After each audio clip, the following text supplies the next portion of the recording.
বাংলাদেশের জন্য ভারত সব সময়ই বড় সমস্যা বলে মন্তব্য করেছেন এলডিপির চেয়ারম্যান কর্নেল অলি আহমেদ।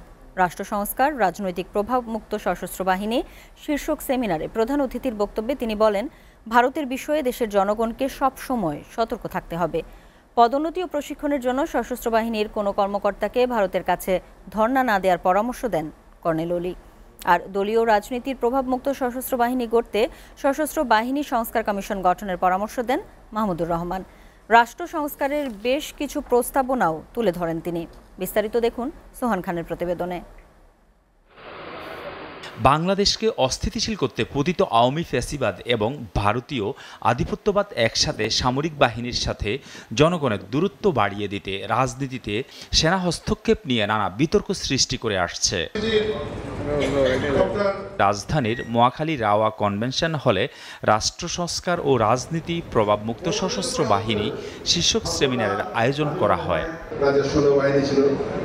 মূল প্রবন্ধের উপর পর্যালোচনায় অংশ নিয়ে বিশেষজ্ঞরা বলেন, সেনাবাহিনীর সাথে জনগণের দূরত্ব তৈরির নেপথ্যে গুরুত্বপূর্ণ ভূমিকা ছিল সাবেক স্বৈরশাসক শেখ হাসিনার।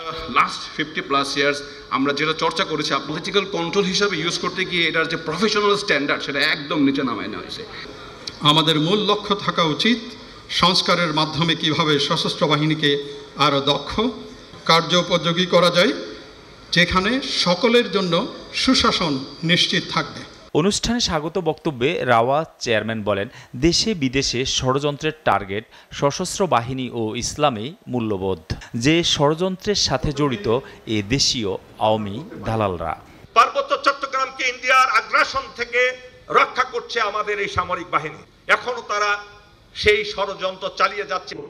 অনুষ্ঠানে যৌথভাবে মূল প্রবন্ধ উপস্থাপন করেন দৈনিক আমার দেশ পত্রিকার সম্পাদক ডক্টর মাহমুদুর রহমান ও অবসরপ্রাপ্ত ব্রিগেডিয়ার আবদুল্লাহ আল ইউসুফ। তাদের মতে, দলীয় রাজনীতিতে সেনাবাহিনীর হস্তক্ষেপ দেশের জন্য মঙ্গল নয়। অন্য প্রতিষ্ঠানের মতো সেনাবাহিনী সম্পর্কেও প্রশ্ন উত্থাপিত হয়েছে এবং এটাও করেছে শেখ হাসিনা। 5ই আগস্টের পর থেকে পতিত ফ্যাসিবাদ শেখ হাসিনার দোসররা বাংলাদেশে বিশৃঙ্খলতা এবং সেনাবাহিনী সম্পর্কে জনমনে সন্দেহ সৃষ্টির অপচেষ্টা চালিয়ে যাচ্ছে। ফ্যাসিবাদের উত্থান রুখতে রাষ্ট্র সংস্কারে বেশ কিছু প্রস্তাবনা তুলে ধরেন মাহমুদুর রহমান। আর যেন কেউ সেনাবাহিনীকে ব্যবহার না করে, এটাই তো আমরা চাচ্ছি। তাহলে এটা চাইতে গেলে আমাদের সংস্কার দুই জায়গায় করতে হবে। আপনারা ঠিক আছে আভ্যন্তরীণ সংস্কার করলেন, কিন্তু রাষ্ট্র ব্যবস্থায় সংস্কার হলো না। তাহলে দেখবেন আপনারা না চাইলেও রাজনীতিতে সম্পৃক্ত হয়ে যাবেন। অনুষ্ঠানের প্রধান অতিথি কর্নেল অলি আহমদ বলেন, ভারতের বিষয়ে জনগণকে সতর্ক থাকতে হবে।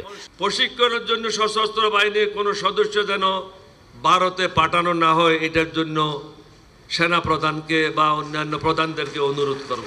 কারণ ওখানে যাওয়ার পর অনেকে অনৈতিক সমস্যায় জড়িয়ে পড়তে পারে। সর্বপ্রথম এরশাদে ভারতের সাহায্য নিয়ে ক্ষমতা দখল করে। 2008 সালে জেনারেল মইনুল আহমদ নিজের এবং নিজের পরিবারের নিরাপত্তার জন্য ভারতের নিকট আত্মসমর্পণ করে। ভারত হলো আমাদের মূল সমস্যা, এটা বুঝতে হবে আপনাদেরকে। ভারতের দাসত্ব থেকে বের হতে রাজনীতিবিদ ও সশস্ত্র বাহিনীকে সক্রিয় ভূমিকা রাখার আহ্বান জানান কর্নেল অলি আহমদ। কোনো অবস্থাতেই ভারত বা অন্য দেশের সেবাদাস হিসাবে কাজ করা উচিত নয়। সোহান খান, এসএটিভি, ঢাকা।